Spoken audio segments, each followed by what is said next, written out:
So then the question came to me, do I believe in God? And I don't like that question. And people have complained at me a lot, and I'm sure they have their reasons because they don't like my answers, you know, and I have two answers. They've kind of become stock, which is not a good thing. But they're the best approximate. I can't figure out why I don't like the question exactly.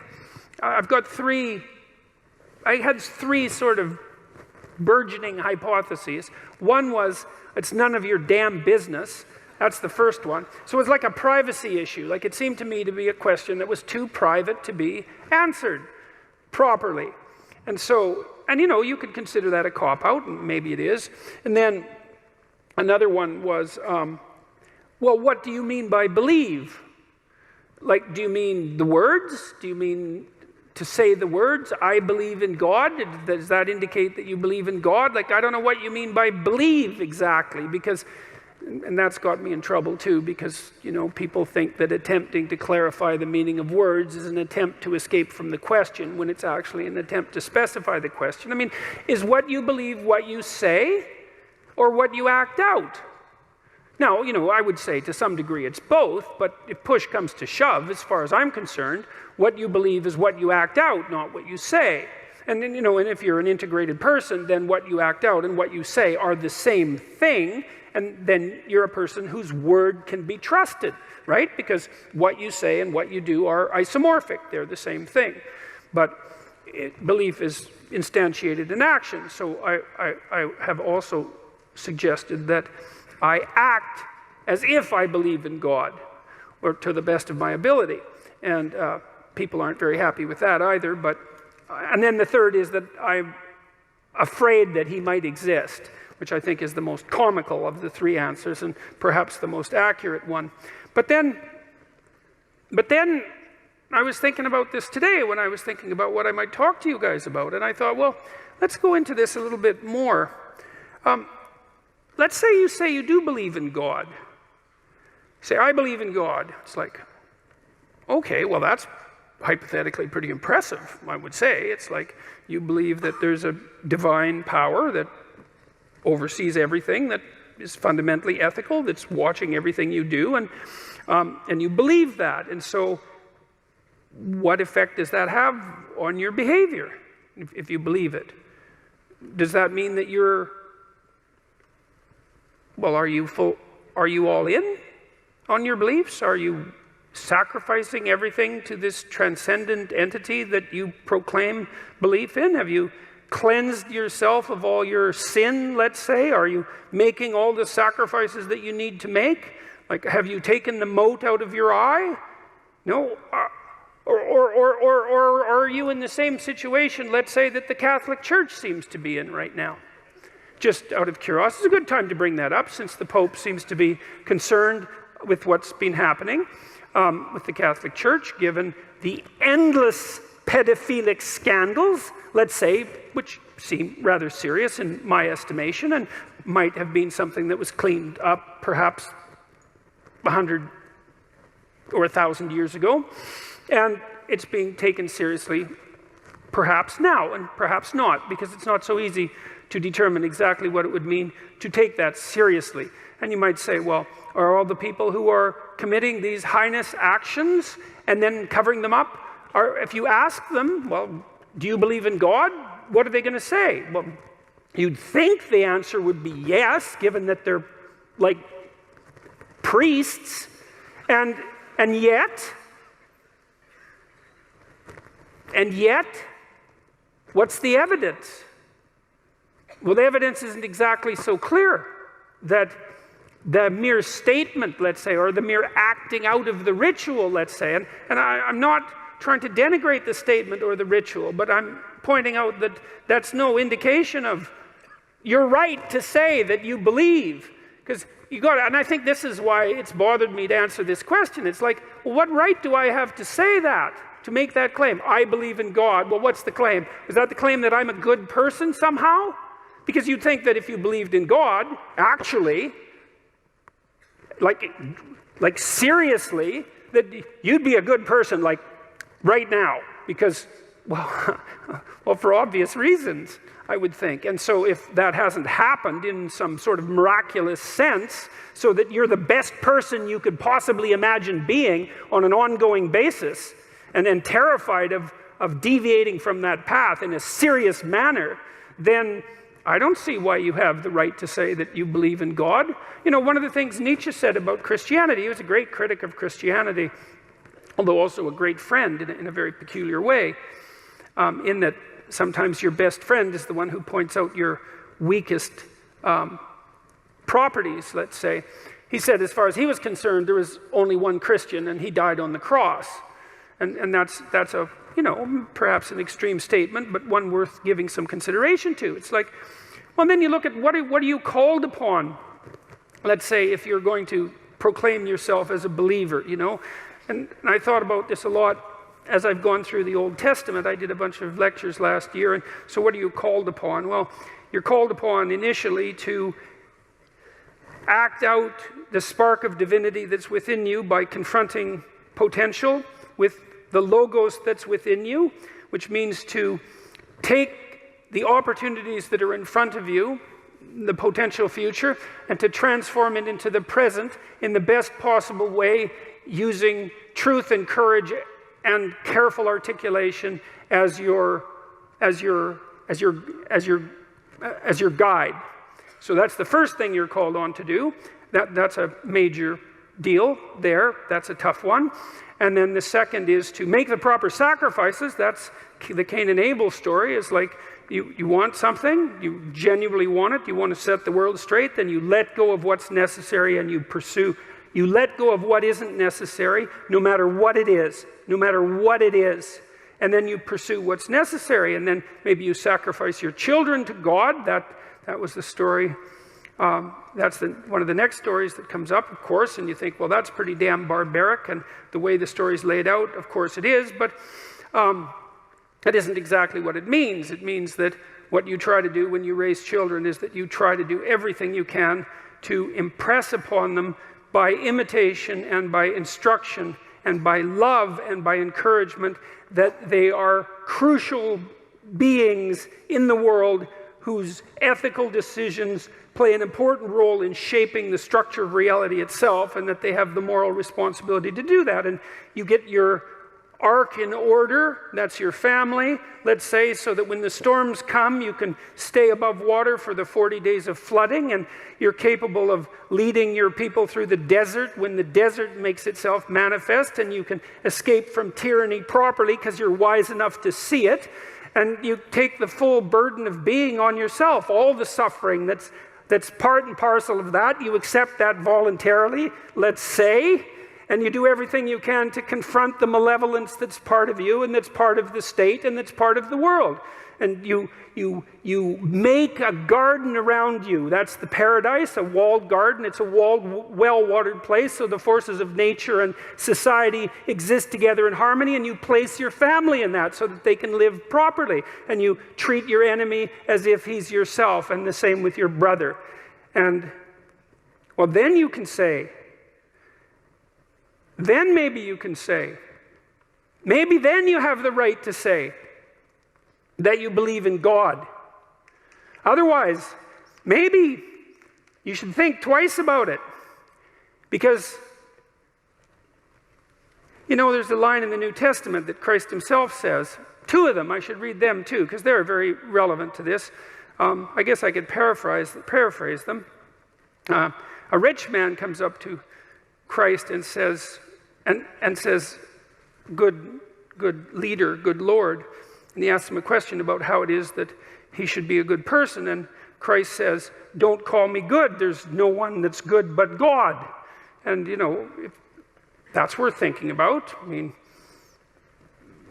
the one person that in principle, in our ancient stories, had the right to make some direct connection between himself and the divine, was unwilling to do it when challenged. And so it might be reasonable to assume that each of us could be much more cautious about making that sort of statement bluntly when we're asked. And then the other line is, Not all those who say, Lord, Lord, will enter the kingdom of heaven. Got that about right? Which means something approximating, just because you make a claim to moral virtue, let's say, your belief in God, which I can't see how you can make a higher claim to moral virtue than that. Agnostic, atheistic, I don't really care. The point is something like this. Imagine something of ultimate transcendent value. I don't care whether you believe in it or not, but imagine that something like that exists. And then you swear allegiance to it, which is to say, I believe in this. There's a heavy moral burden that comes along with that, just to allow yourself to utter the words without feeling that you should be immediately struck down appropriately by lightning. And so I think that's why that question makes me uncomfortable. It's that I don't think I have a right to make that proclamation. There's another thing, too, that I learned when I was going through these biblical lectures. It was a fascinating thing to do. It was the story of Jacob, who became Israel. And Jacob was a real trickster, He was a morally ambiguous figure, to put it mildly. He tricked his older brother out of his birthright. And he was full of tricks. And he had a lot of tricks played on him, too, and maybe learned something as a consequence. Anyways, after running away from his brother, who had murderous thoughts, and for good reasons, for about 20 years. Maybe it was only 14. But doesn't matter, it was a long time. He decided that he would go back and try to make peace. And he came to this river. He sent his family across the river along with his belongings, and partly as an offering to his brother, a peace offering. And he had a dream, visionary experience, hallucination, God, who knows what it was. And he dreamt that he wrestled with an angel all night, and that the angel was God. And God, he won, which is very strange because, well, first of all, he was a trickster figure, he wasn't your most upstanding moral creature. He wasn't Noah, for example.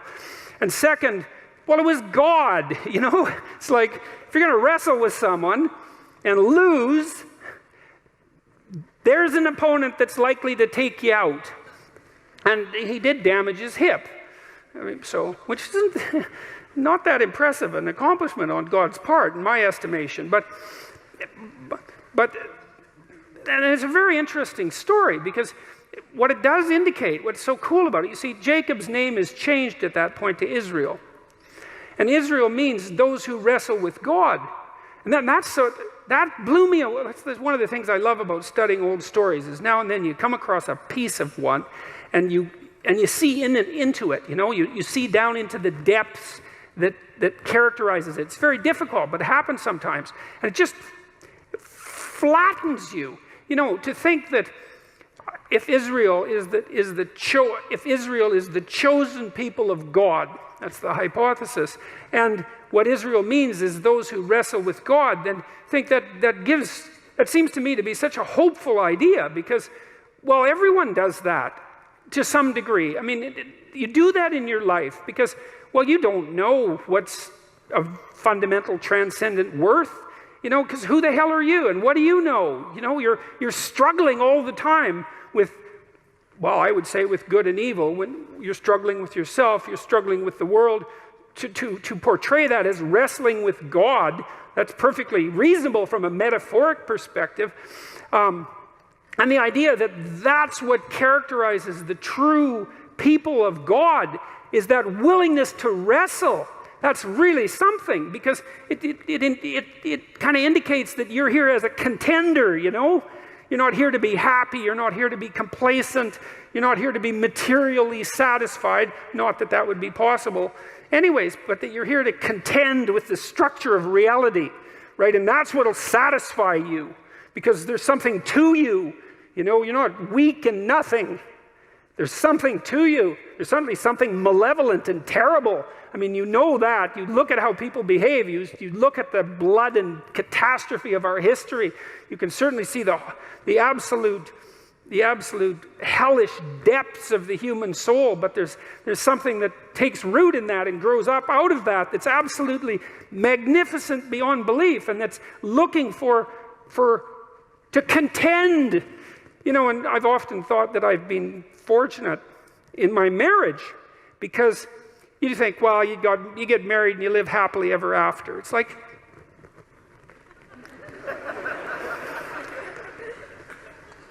that's not it, is it? You don't want that even. You know what do you want? You want your partner to do just all she's going to do is sprinkle rose petals in front of you, right? And pat you on the back of the head and tell you how wonderful you are constantly, day after day. Man, you'd be so sick of that after maybe it'd take a month.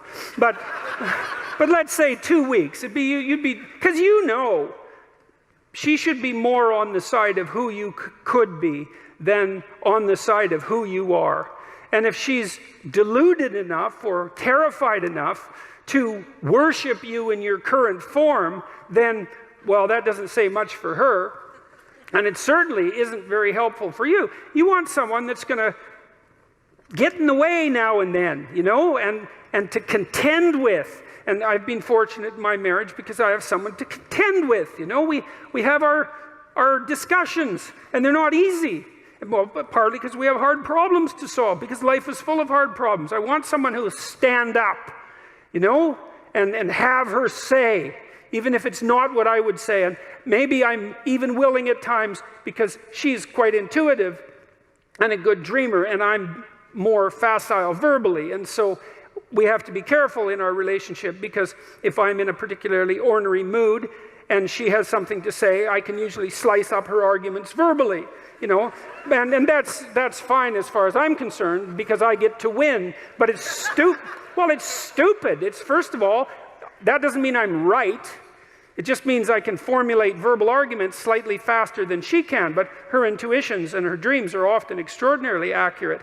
And so we've learned to some degree to buttress each other's arguments, just on the off chance that the person that you were foolish enough to marry might know something you don't now and then about something important, you know.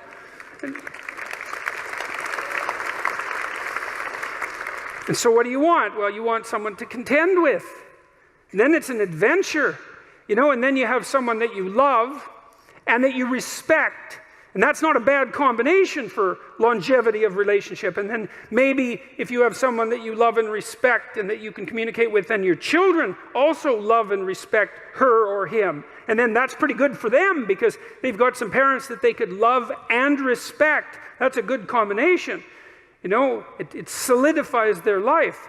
And so you want to contend with them. And you want a job that's challenging, I would say, that pushes you beyond what you already are. And God only knows how hard you need to be pushed in order to go beyond where you are. But, you know, to some degree, if you have a choice, you know, it's not that uncommon that what we'll do is choose to be pushed to the limit, especially when we're at our best. We think, wow, where's the limit? It's here. Maybe I can manage that. I'm going to push myself right to the damn limit. And then I'm going to push myself a little bit over just to see if it's possible. And if that happens, then, you know, you emerge with a sense of triumph. I'm now more than I was, right? And maybe that's what you're here to be, is to be more than you were, right? To push those limits. And to do that, you contend with the world. You wrestle with God. You don't casually say, I believe, because who knows? No one knows, right? We're separated from the infinite by death and ignorance. We don't know. We contend, we wrestle.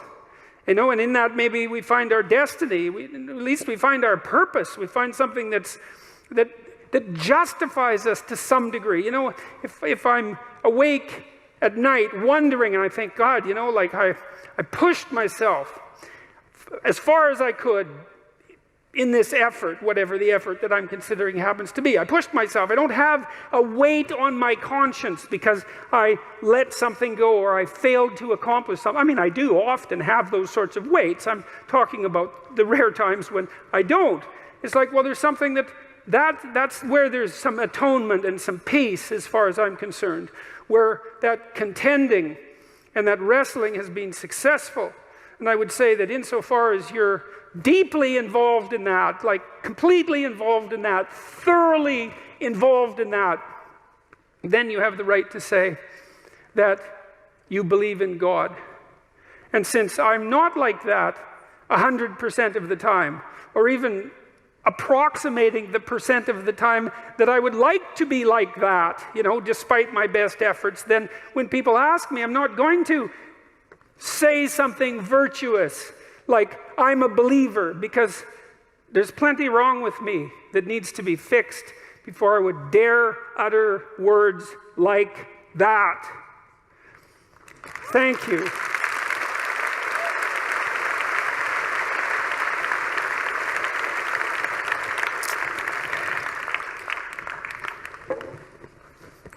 Well, so that's a better answer to that question. So, thank you very much for